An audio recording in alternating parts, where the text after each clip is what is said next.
Indian national Congress की स्थापना।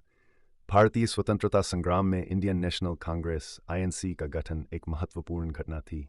इसकी स्थापना हिमाद दिसंबर 1885 को बम्बई में हुई। कांग्रेस के संस्थापक थे A O. Hume, Allan Octavian Hume, जो एक सेवानिवृत्त ब्रिटिश सिविल सेवक थे।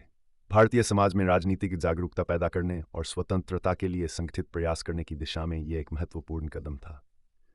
स्थापना के उद्देश्य। कांग्रेस की स्थापना का मुख्य उद्देश्य शिक्षित भारतीयों को एक मंच पर लाना और ब्रिटिश सरकार के सामने उनके हितों की रक्षा के लिए आवाज उठाना था। इसका उद्देश्य था कि भारतीयों को प्रशासन भागीदारी मिले और उनके अधिकार सुरक्षित रहें। कांग्रेस ने शुरुआत में संविधान के दायरे में रहकर सुधारों की मांग की और भारतीयों को ब्रिटिश शासन में उचित स्थान दिलाने के प्रयास किए। अधिवेशन। कांग्रेस का पहला अधिवेशन बम्बई के गोकुलदास तेजपाल संस्कृत महाविद्यालय में हुआ। इसमें कुल 17 प्रतिनिधियों ने भाग लिया। अधिवेशन की अध्यक्षता वोमेश चंद्र बनर्जी ने की।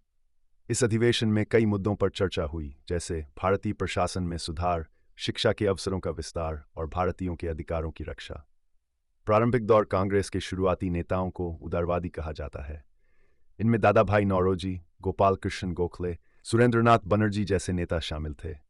वे शांतिपूर्ण और संवैधानिक तरीके से सुधारों की मांग कर रहे थे। उनका विश्वास था कि ब्रिटिश शासन को समझाकर भारतीयों की स्थिति में सुधार लाया जा सकता है। कांग्रेस का विकास और प्रभाव। धीरे धीरे कांग्रेस का स्वरूप बदला।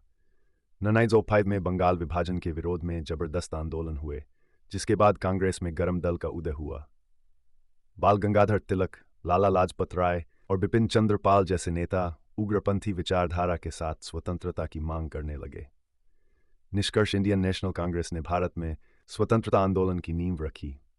कांग्रेस की स्थापना ने भारतीय राजनीति को एक नई दिशा दी और यह मंच भारत को औपनिवेशिक शासन से मुक्त कराने में सबसे अग्रणी संगठन बना।